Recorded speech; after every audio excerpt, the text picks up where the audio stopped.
There is a symbol you didn't choose, buy, or build. It arrived on its own, every morning, in the mirror. Age. The only symbol that has no upgrade, can't be returned, and is the most honest of all. You're 6, 7 years old. It's the early 80s. And old people seem to belong to another world. 60 years old, back then, was real old age. It was great-grandparents, a grandmother who doesn't go out much anymore, a body that doesn't obey, a memory that stumbles. Your grandmother was 60 and seemed much older than you will when you get there. Not because she was weak, but because the world she lived in aged her in a way that yours won't age you. When I grow up, I want to be not old. That phrase was the first rejection of your own mortality. The child you were couldn't imagine being old because aging seemed like ceasing to be yourself. What you didn't know, looking at your grandmother, is that she was still entirely herself inside, with memories, desires, and the feeling that there was much more life to live. 20 years old, early 90s. You want to look older. Not much older, but with that veneer of someone who has lived enough to have a formed opinion. The beard you let grow, the more formal clothes, the posture of someone who already knows, even when still learning.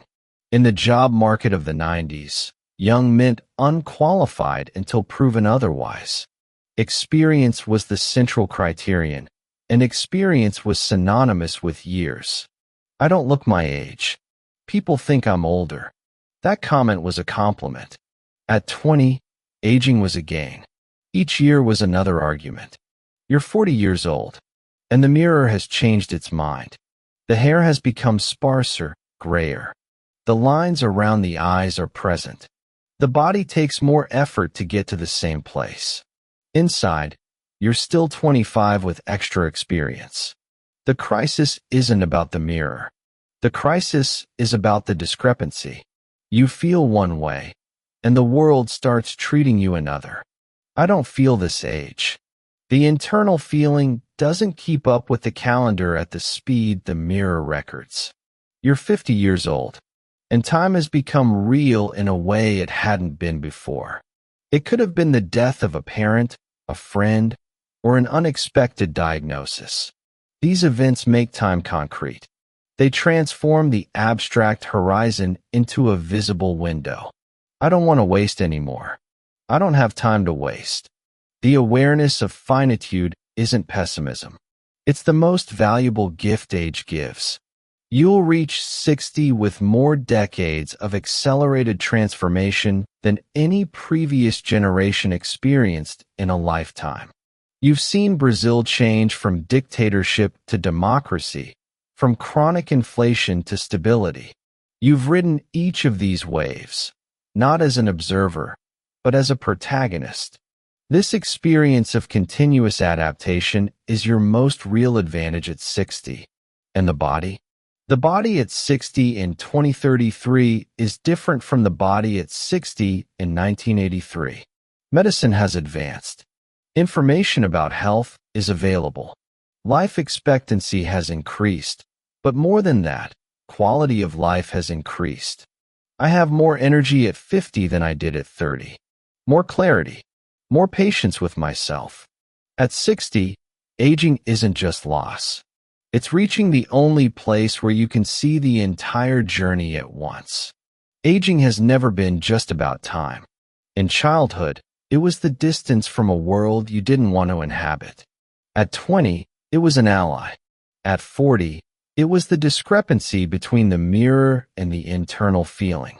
At 50, it was the concrete awareness of finitude.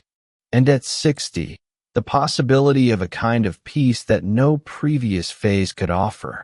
Your generation will be the first to reach 60 with an awareness of aging that no previous generation had.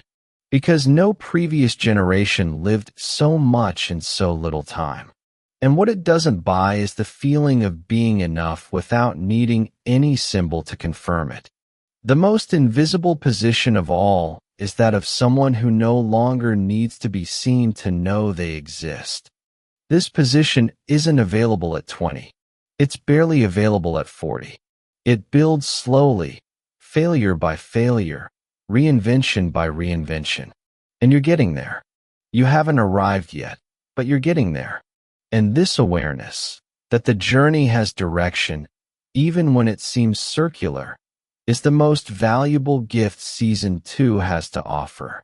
The symbol changes. The need is the same, until one day it ceases to exist. What do you have at 50 that you wouldn't trade for 20, even knowing everything 20 had? Not the correct answer. The real answer. Season 2 ends here. Season 3 begins with a single question. Who are you really, beneath everything you have, do, and display?